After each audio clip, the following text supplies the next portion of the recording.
equipo es el número 5 y vamos a exponer la teoría de sistemas en el marco de la administración pública. Nuestro equipo está conformado por Valeria, Mayela y Quinn. La teoría de sistemas y el marco de la administración pública. La administración pública, dentro de la administración, tiene una serie de diferencias entre ella y la administración privada, que se ven reflejadas en la utilización del enfoque sistemático. Es decir, el enfoque sistemático no es otra cosa que el empleo sistemático, valorativo y vinculante en los sistemas y procesos con la institución, que les permite comprender la manera en que interactúa con su entorno y la satisfacción de quien lo utiliza. Para ser aplicado el enfoque sistemático en la administración pública, debemos tomar en cuenta a la organización como un ente de servicio a la comunidad, con metas propias y objetivos en pro del bienestar social, con agentes externos tales como gobiernos extranjeros, instituciones privadas con diferentes sistemas legales, como la Ley de Administración Pública, la Ley de Planeación, Ley General del Sistema Nacional Anticorrupción, Ley de Tesorería de la Federación y Ley del Banco de México. Esta con la finalidad de procurar la estabilidad del poder adquisitivo de la moneda. ¿Pero qué es el enfoque sistemático aplicado a la administración pública? Bueno, este busca destruir la conceptualización de que el mundo está compuesta por formas separadas y desconectadas. Al romper esta idea, se puede construir organizaciones inteligentes, también organizaciones en donde las personas se desarrollan continuamente, donde se cultivan nuevos y expansivos patrones de pensamiento, donde la gente aprenda en su conjunto, utilizando planes y recursos de manera sistemática, resumida y constantes. El enfoque sistemático permite establecer que para un sistema logre su objetivo, todos sus elementos deben de estar considerados tanto agentes externos como los internos. Al hablar del enfoque sistemático dentro de la administración pública, debemos de tomar en cuenta 3 puntos. El primero es bien sencillo, que es definir la administración pública. Bueno, nosotros la definimos como la organización que el Estado utiliza para canalizar adecuadamente demandas sociales y satisfacerlas a través de la transformación de recursos públicos en acciones modificadoras de la realidad, mediante la producción de bienes, servicios y regulaciones. Esta organización, pues la entendemos que incluye diferentes espacios y especialistas que se ocupan especialmente de una tarea. No solo la administración pública incluye instituciones, sino que hay algo que les mueve, y esto es las personas. Las personas son el motor, es decir, pues los funcionarios, que en su conjunto conforman la burocracia, y esta burocracia es la que se desenvuelve cumpliendo su función impulsada por valores, patrones de conducta, emociones, sentimientos e intereses. El segundo debemos de tener muy claro los problemas que existen dentro de la administración pública, como la inexistencia de planes operativos anuales o deficiencia en la formulación de los mismos. 2. Falla en la programación y ejecución física y financiera. 3. La falta de coordinación entre los diferentes organismos gubernamentales para el logro de las finalidades previstas. 4. Estructuras administrativas no acordes con las funciones asignadas. 5. Deterioro de bienes públicos. 6. Ausencia de indicadores de gestión que permiten medir los índices de eficiencia, eficacia, calidad e impacto de gestión. Y por último, la desviación de recursos públicos. Tales deficiencias de la administración pública es producto de la falta de planificación, control y jerarquización, y esto es lo que ha venido trayendo para que haya más corrupción. Y el número 3 es que para explicar bien nuestro enfoque sistemático debemos de plantearnos una reforma. Hay 2 tipos de reformas. Es la macro, que en pocas palabras son las globales, es decir, se cambia toda la estructura y son inmediatas. Y las micro, que son por sectores desde abajo y en forma gradual, es decir, se van modificando las organizaciones, las normas y los procedimientos. Ahora hablaremos sobre los dos grandes tipos de reformas, la institucional y la gerencial. Separada la reforma administrativa en sus dos caras más visibles, la que compete a cambios de índole administrativo e institucional y la que refiere a cambio de índole gerencial valorativo, a partir de las categorías el tipo, el tiempo y el alcance. Cuando hablamos sobre lo institucional, eso se refiere a la actuación en el marco de la legalidad y de las racionalidades técnicas y económicas, que amparan la profesionalidad de los agentes públicos con sometimiento a la dirección superior del gobierno. En lo institucional encontramos dos cambios. El primero, como cambio institucional discontinuo o continuo. La reforma como cambio discontinuo refiere a cambios en la estructura de la administración, pero que no obedecen a un proyecto de reforma administrativa, entendido como reforma en todos sus ámbitos y sectores. En segundo, como cambio institucional central o periférico.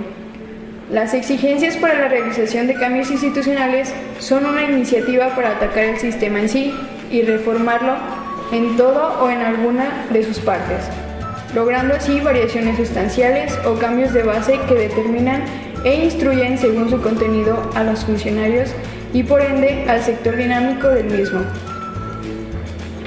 Debe haber ciertos criterios o consideraciones para realizar este tipo de reforma.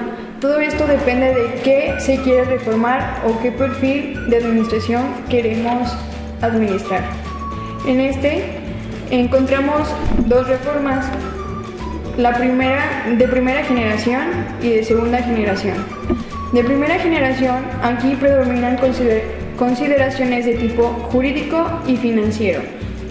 Y en segunda generación, las transformaciones tienen un trasfondo más tecnológico y cultural.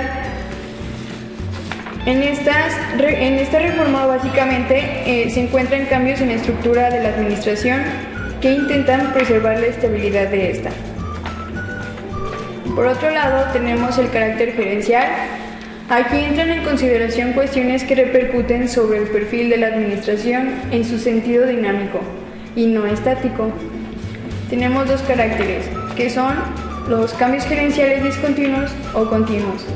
Son reformas de carácter cultural, moral, asimilación de nuevos valores o pautas que pueden ser de nuevas modas que trascienden en la cultura administrativa. También a raíz de nuevas relaciones sociales y también nuevas formas de comportamiento que afectan a lo humano. Por otro lado, tenemos el cambio gerencial central o periférico. Para establecer lo que es una reforma central y lo que es una reforma periférica en aspectos dinámicos como son el comportamiento dentro de la gestión, hay que analizar y clarificar qué es una moda y qué no. Puede haber modas que tienen como proyecto reformar toda la administración y modas que quieren hacer una especie de rejuvenecimiento de la administración, eliminando impurezas y limpiar espacios. El sistema gerencial básicamente se caracteriza por estudiar los factores que pueden afectar al ser humano. A continuación les hablaremos sobre el análisis del sistema dentro de la administración pública, para lo cual el sistema tiene una serie de componentes para analizarla dentro de la administración. El primer elemento son los objetivos. Para esto vemos que la administración tiene como fin buscar el bien común a través del fomento de políticas públicas que satisfagan las necesidades de los ciudadanos en cada uno de los diferentes niveles de gobierno, que es el federal, estatal y municipal. El segundo elemento es el ambiente. En este vemos los factores que están inmersos en la administración pública dentro y fuera de ella. En el ambiente interno se entiende todo lo que hace posible el funcionamiento de la administración, como son los funcionarios públicos, dependencias públicas, bases legales. En el ambiente externo son los factores externos a ello, como lo es la dinámica del mundo, economía mundial, las políticas u otros gobiernos. El tercer elemento son los recursos, que se refiere a los ingresos que percibe el Estado para su funcionamiento. El cuarto elemento se llama componentes, el cual está integrado por los funcionarios públicos, los órganos públicos o dependencias públicas y las bases legislativas, entendiendo por funcionarios públicos las personas que representan las autoridades. Las dependencias públicas son las instituciones y las bases legislativas son los ordenamientos como lo es la Constitución Política de los Estados Unidos Mexicanos, el Plan Nacional de Desarrollo, Ley Orgánica de la Administración Pública, entre otros ordenamientos que nos rigen. El quinto elemento es la gestión, que se lleva a cabo un proceso administrativo de 4 pasos que son planificación, organización, dirección y control. El primero, planificación, establece las bases y lineamientos para la construcción, la viabilidad, el perfeccionamiento y la organización de los diferentes niveles territoriales. Es decir, se establecen planes que responden a las necesidades sociales, ya sea planeando el Plan Nacional de Desarrollo, una política pública o un programa social en beneficio de la sociedad. El segundo paso es la organización, que se encarga de distribuir o señalar las atribuciones o funciones específicas a los órganos públicos y a los servidores públicos. El tercer paso es la ejecución en los planes de desarrollo, políticas públicas, programas sociales. La dirección orienta y motiva a los servidores públicos al logro de los objetivos. Y por último, es el control. El control tiene como objetivo saber el cumplimiento de la finalidad social del Estado, interactúa con el entorno al considerar los fines esenciales del Estado y las competencias que la Constitución y la ley le fijan a la entidad pública. Es decir, tiene como objetivo controlar, evaluar y vigilar las acciones emprendidas por la administración pública. El sexto elemento es el producto. El producto final es una gestión que garantiza al ciudadano el uso equitativo y correspondiente de los ingresos del Estado.